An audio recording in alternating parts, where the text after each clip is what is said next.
Assalamualaikum warahmatullahi wabarakatuh. Perkenalkan, nama saya Putri Andini dari kelas XULT 1 yang absen 23. Di sini saya akan menceritakan materi bab 5 tentang meneladani peran ulama penyebar ajaran Islam di Indonesia.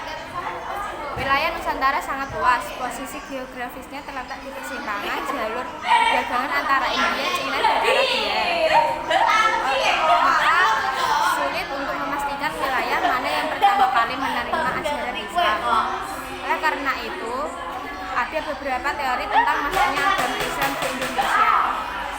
Islam masuk ke Nusantara pada abad ke-7 Masehi.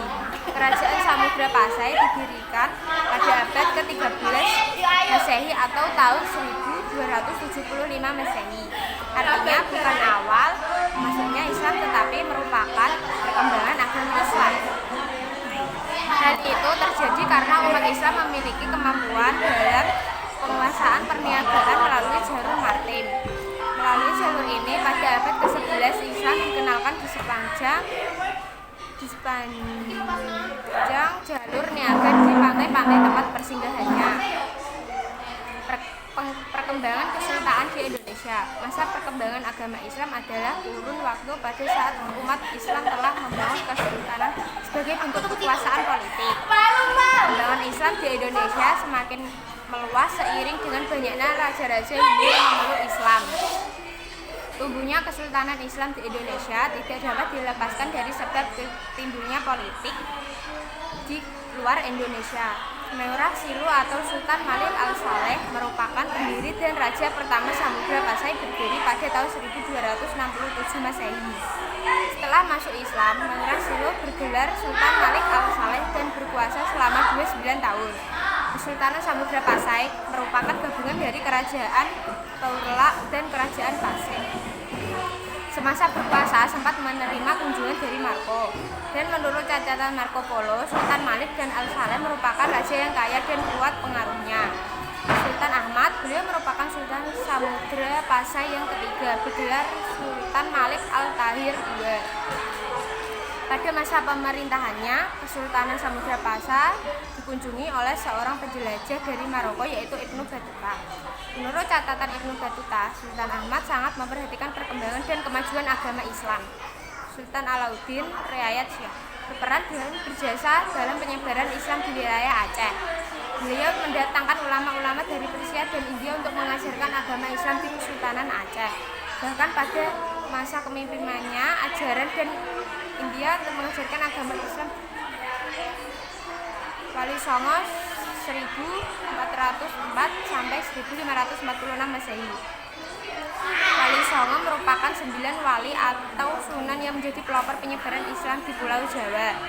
Mereka menggunakan berbagai saluran dakwah, diantaranya kebudayaan, kesenian, pendidikan, pernikahan, perdagangan, dan politik. Penyebaran Islam di seluruh wilayah dakwah dan dipengaruhi oleh jalur perdagangan dari berbagai negara seperti Persia, India, dan Arab. Sultan Alauddin nama aslinya adalah Imam Rangi Daeng Manrabia, dinobatkan sebagai Raja Goa pada usia 7 tahun. Beliau termasuk tokoh yang berjasa besar pada penyebaran Islam di Sulawesi Selatan. Beliau berhasil mengislamkan kerajaan Sopeng, Wajo, dan Bor. Datuk Tunggang Parangan. Datuk Tunggang Parangan atau Habib Hasyim bin Musyak bin Abdullah bin Yahya merupakan seorang ulama Minangkabau yang berdakwah di Kutai Kartanegara. Agama Islam berkembang pesat pada masa ini, bahkan undang-undang negara berlandaskan pada ajaran Islam. Sultan Zainal Abidin. Beliau memerintahkan Kesultanan Ternate pada kurun waktu 1986 sampai 1500 Masehi. Salah satu peran terpenting Sultan Zainal Abidin dalam penyebaran agama Islam adalah mendirikan pesantren-pesantren dengan pengajar yang didatangkan langsung dari Jawa. Gerakan Islamisasi yang dilakukan oleh Sultan Zainal Abidin ini diikuti dan ditiru oleh raja-raja lain di Maluku.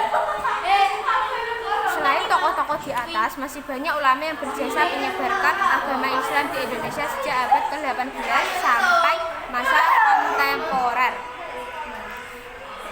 Keteladanan para ulama penyebar ajaran Islam di Indonesia.